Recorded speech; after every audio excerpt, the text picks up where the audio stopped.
Hello, welcome to video number 1. My name is Wesley Cornwell. I am an in-flight crew member with JetBlue. I have been here for 5 years, and I am also currently a law student who graduates in May and takes the bar in July of next year. I currently run a employment law clinic on campus. I'm the student director for it this entire year, and I take cases through mediation when there's alleged violations in a protected class, so discrimination type matters. Today we're going to be covering Articles 1, 2, 3, 36, and 37 of the tentative agreement. I chose to cover all of these articles in one video because these are typically standard clauses that are found in a contract. And so we're going to tackle those and kind of get them out of the way, because then that will be a lot of the legal mumbo jumbo that you'll be running into. So let's start with Article 1. Article 1 is a non-discrimination clause. It is basically saying that the company cannot discriminate against you for any reason, and then it lists a bunch of protected classes. Is this a gain or is it a loss? It's really neither. It's neutral. And the reason that it's neutral is because everything that the clause says is protected is already protected by federal and state law. And so let's go through those real quick. There's a portion that says non-discrimination based on union activities and membership. That's already protected by the National Labor Relations Act, Section 8A3. Race, color, creed, religion, sex, national origin, those are all already protected by Title VII of the Civil Rights Act. In 2020, actually this year, sexual orientation and gender became protected through a case called Bostock v. Clayton County, Georgia. Disability is protected under the Americans with Disabilities Act. Veteran status is protected under Uniform Service Employment and Reemployment Rights Act, and age is protected under the Age Discrimination in Employment Act. So what does all this mean? It means that whether we have a contract or we don't have a contract, all of that is already protected.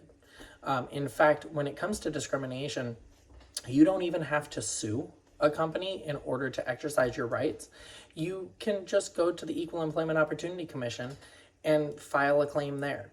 It costs you absolutely nothing. The EEOC will investigate, and they'll even refer you to mediation.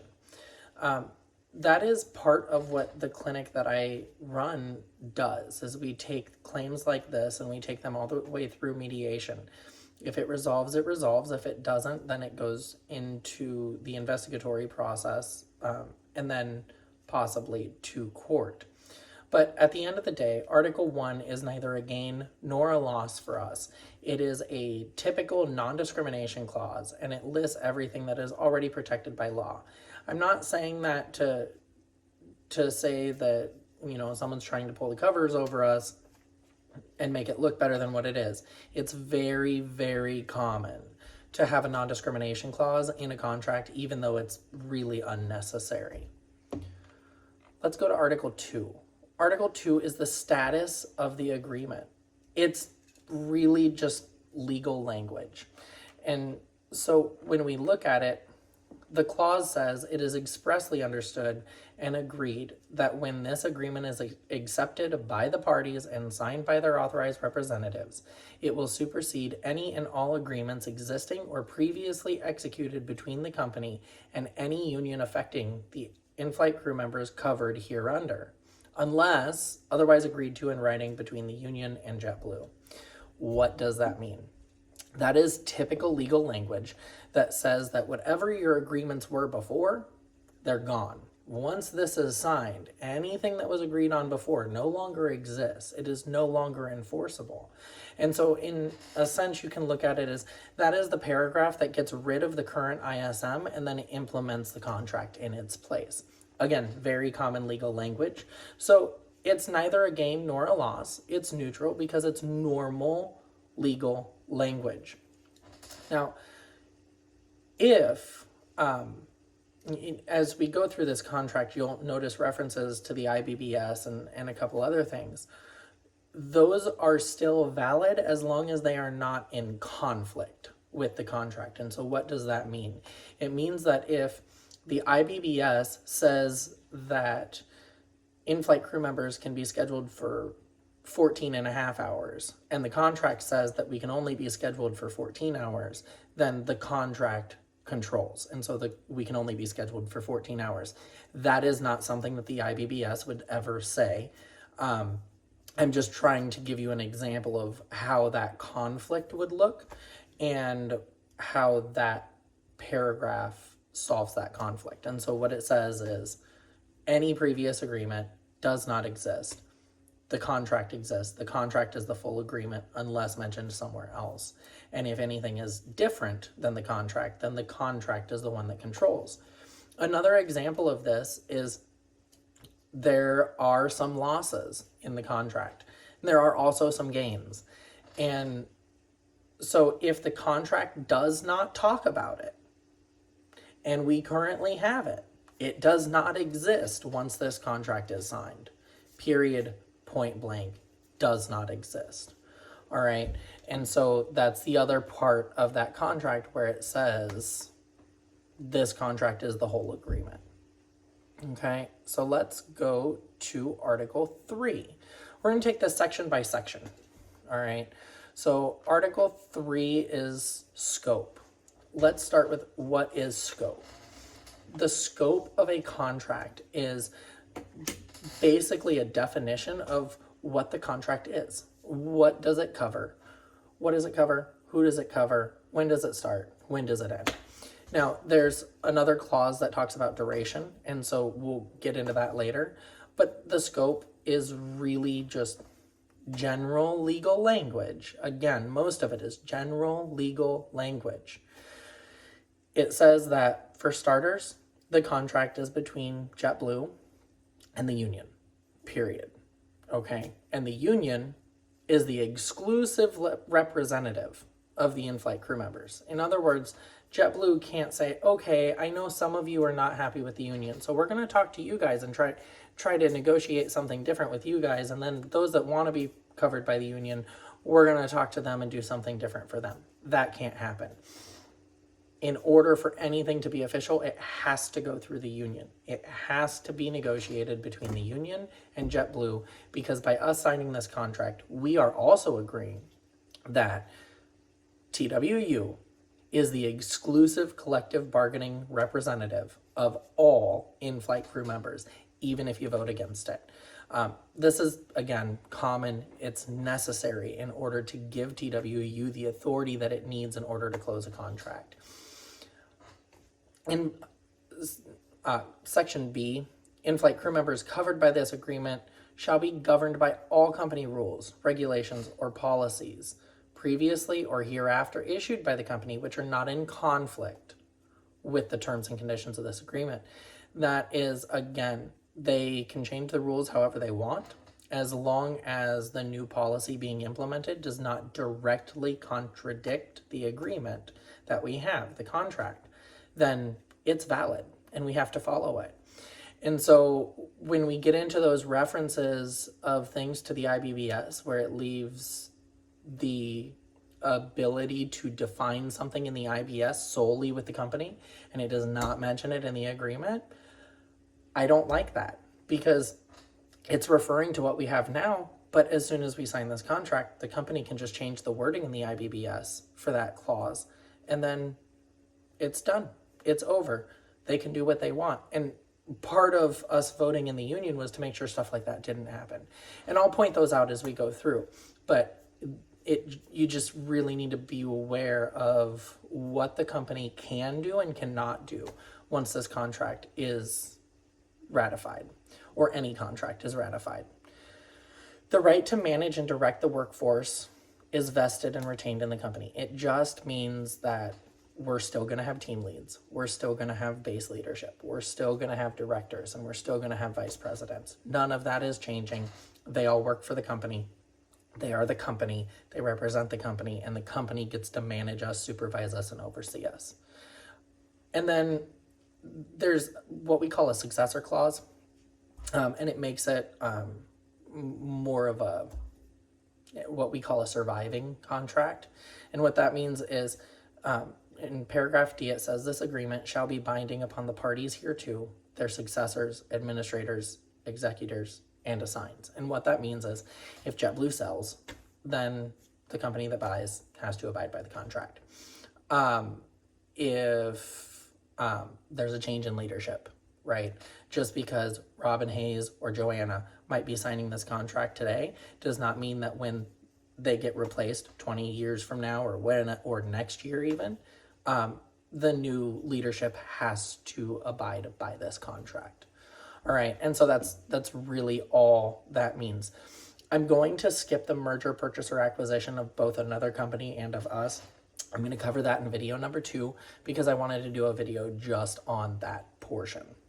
All right, and so now we will go to Article 36.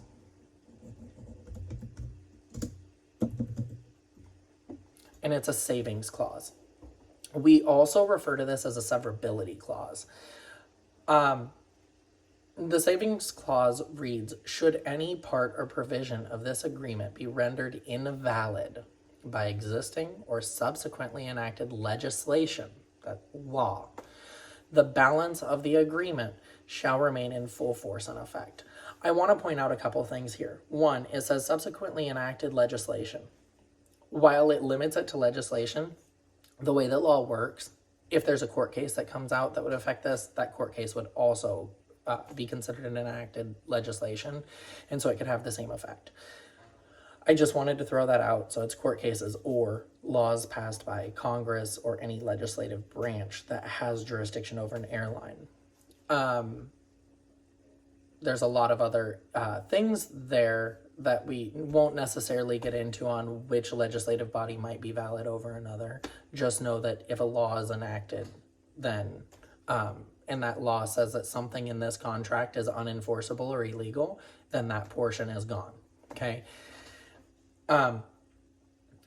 There is one thing that legally I don't like about it, and that's that it does not reference what we call a blue pencil doctrine. And what a blue pencil doctrine is it allows a court to change the wording in what would be a legally unenforceable provision to make it enforceable and then enforce it as amended. And so I would like to see that added.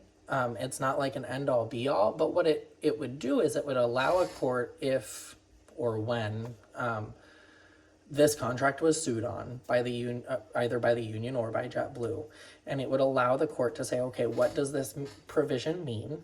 Okay, what do these words mean? And if these words mean something that we can't enforce because there's a court case that already says we can't enforce it, or there's a law that says we can't enforce it, then it would allow the court to rewrite that provision to be in kind of the same spirit to match the intentions, the original intentions of the signing parties. And so if we were trying to write a provision that said, you know, JetBlue can't force red-eye flying on us, right? Just I'm making something up here to give an example. JetBlue can't force red-eye flying on us. And then there's another part that says if you started before 8 a.m. for whatever, you can't fly a red-eye that night. And for some reason, Congress decided they really liked red-eye flights. And so they passed a law that said every airline must fly a red-eye and every red-eye must be staffed regardless of previous agreements.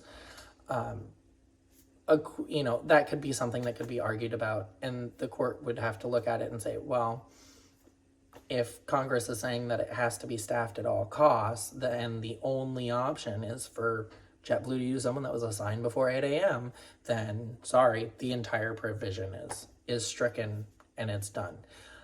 Kind of a bad example, but I'm trying to give you an example of what could happen if a provision is rendered invalid. then once the court strikes that, the rest of the contract still stays intact. That's what a savings clause does. It leaves everything except that one sentence that's invalid intact. What the blue pencil doctrine would do is it would allow the court to rewrite it to say that preference for staffing would be given to people who came on after 8, and the last option would be those scheduled prior to 8. So it would allow the court to literally reword the provision to make the provision enforceable and in line with the original intent of the signers of the agreement. I hope that made sense. If it doesn't, comment, let me know what you think, and I will try maybe to do another video explaining that a little bit better. So now we'll go to Article 37. This is duration. Very straightforward. It takes an entire paragraph to say that the contract is going to be for 5 years. That's very common. For some reason in law, we like to take a half a page to tell you something that we could say in 10 words. It's one way that we remove ambiguity. It's one way that we make things more clear. And it's one way that we can make sure that everybody knows exactly what is going on with that provision so that it doesn't get changed if it gets sued on later on. And so the way it reads is this amendment shall become effective as of the date of signing, so the date that we ratify it, and shall continue in full force and effect through the anniversary of the date of signing for 5 years. It'll renew itself without change until each succeeding, and there's a blank there, thereafter, unless written notice of intended change is served in accordance with the law. And then there's 180 days prior to whatever. And so what that allows us to do is the union would give the company 180 days notice prior to the end of the 5 years, if we're being efficient, and say, hey, we're renegotiating this contract. But just because we're going to be renegotiating the contract does not mean that the contract doesn't exist. And so the work rules that are already there, the pay that is already there, everything that's already in this contract, even if it takes us another 3 years after the expiration date, all of that stays until we get done renegotiating. Unions will try to start this earlier. Sometimes the company is receptive and they really try to start it early too so that they can just get it done.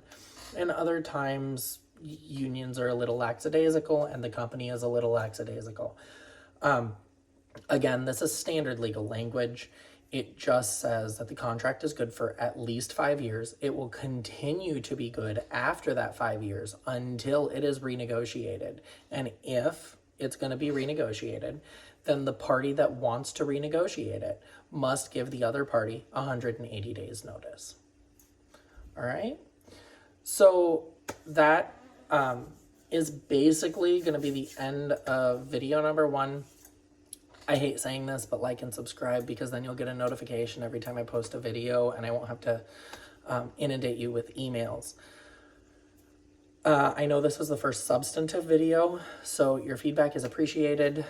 Again, I'm going to mention my new company. It's called evaloncare.com, EVALONCARE.com. I would appreciate it if you guys would visit it. Use the code JetBlue for 10% off and free shipping. Thanks, and I'll see you guys soon.